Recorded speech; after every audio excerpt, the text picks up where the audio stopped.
A lot of people have asked me why, when I don't have a child with autism, why I've been as involved as I have.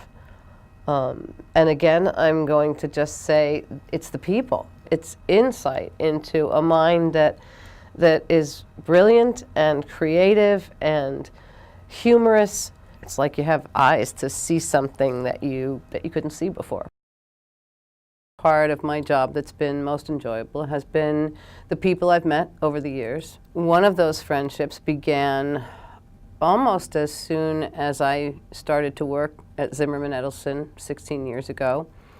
And my partner in Awe and Autism, Kim Covell, was at that time an editor at the Southampton Press. She would share with me what was going on with her son, Dylan, who she learned, I believe at the point that he was about 3 years old, she learned that he had autism. So it wasn't until Dylan was 6 that I had the chance to meet him. When I did, I was really taken aback. I had some level of understanding of what Kim had been describing up to that point, which was new to me.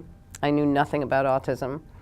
And at the same time, I was astounded by what an interesting and beautiful child he was. I was so moved that it was, it needed to be something creative, I guess, as a response. I began to put together some lyrics and a basic melody, and I shared them with Kim later on, and she said to me, "You may not realize this, but this is not just about my son. This is about children with autism." Pretty much right then and there, Kim and I said to each other, maybe even at the same time, if one piece of music can have that kind of impact, what could we do if we opened that up to be all kinds of artistic projects?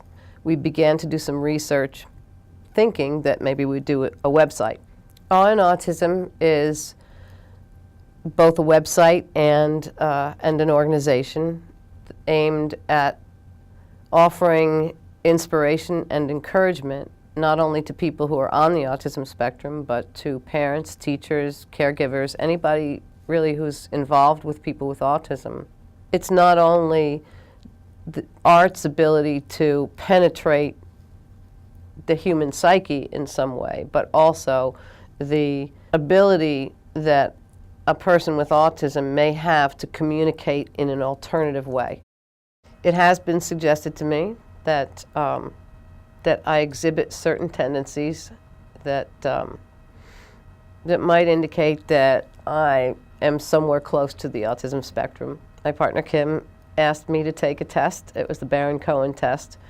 And clearly she asked me to take that test because she suspected I had certain characteristics that would come close to that cutoff point. And in fact, that was how I tested.